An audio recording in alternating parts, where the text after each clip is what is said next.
I've met with families for many years, and they come in and there's all these layers of grief, and there's all these different things and that they need to do besides just planning the funeral.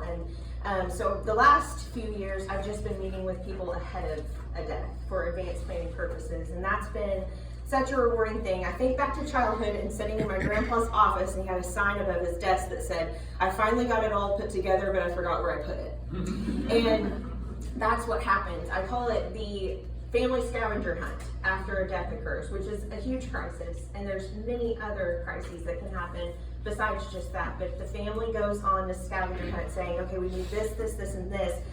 I think that one's in the safety deposit box. I think that one's in the closet in the office. I think that one's on your computer. I think this one's in the 5th drawer of the file cabinet that might be at Aunt Susie's house. We don't know where everything is, and so here's the gift.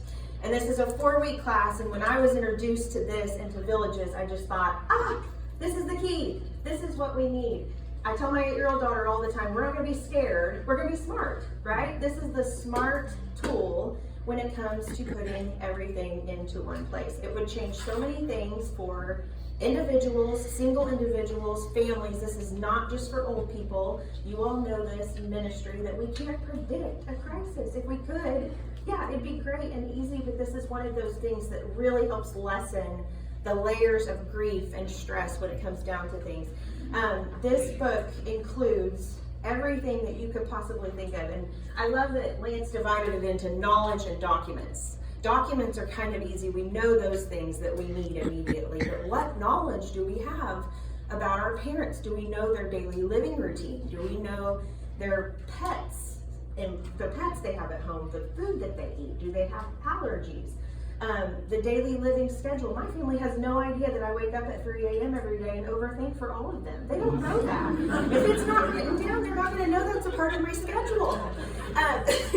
6, remember. But it's just these things, and I wrote down some other things. End of life wishes, what are those? What are the stories behind the items in your home? Because we all have grandparents, we know they like their stuff a little bit more than most of us do. And what kind of stories can you open up and start talking to your family about? Why are all this collection of cookbooks so special? Why do you have 700 teapots? I'm going to take them to Goodwill at the end of this unless I know what's the meaning behind it. So I've had the honor of facilitating the last couple of years these gift workshops, and I mean, they just fill my cup completely because we gather around the table and we tell stories. Everybody has a testimony when it comes to these subjects and things in their own family, things they have not thought about themselves. And it really is just a huge blessing in helping compile all of that information. I wanted to read one thing in this book, and Marilyn will come up in just a bit.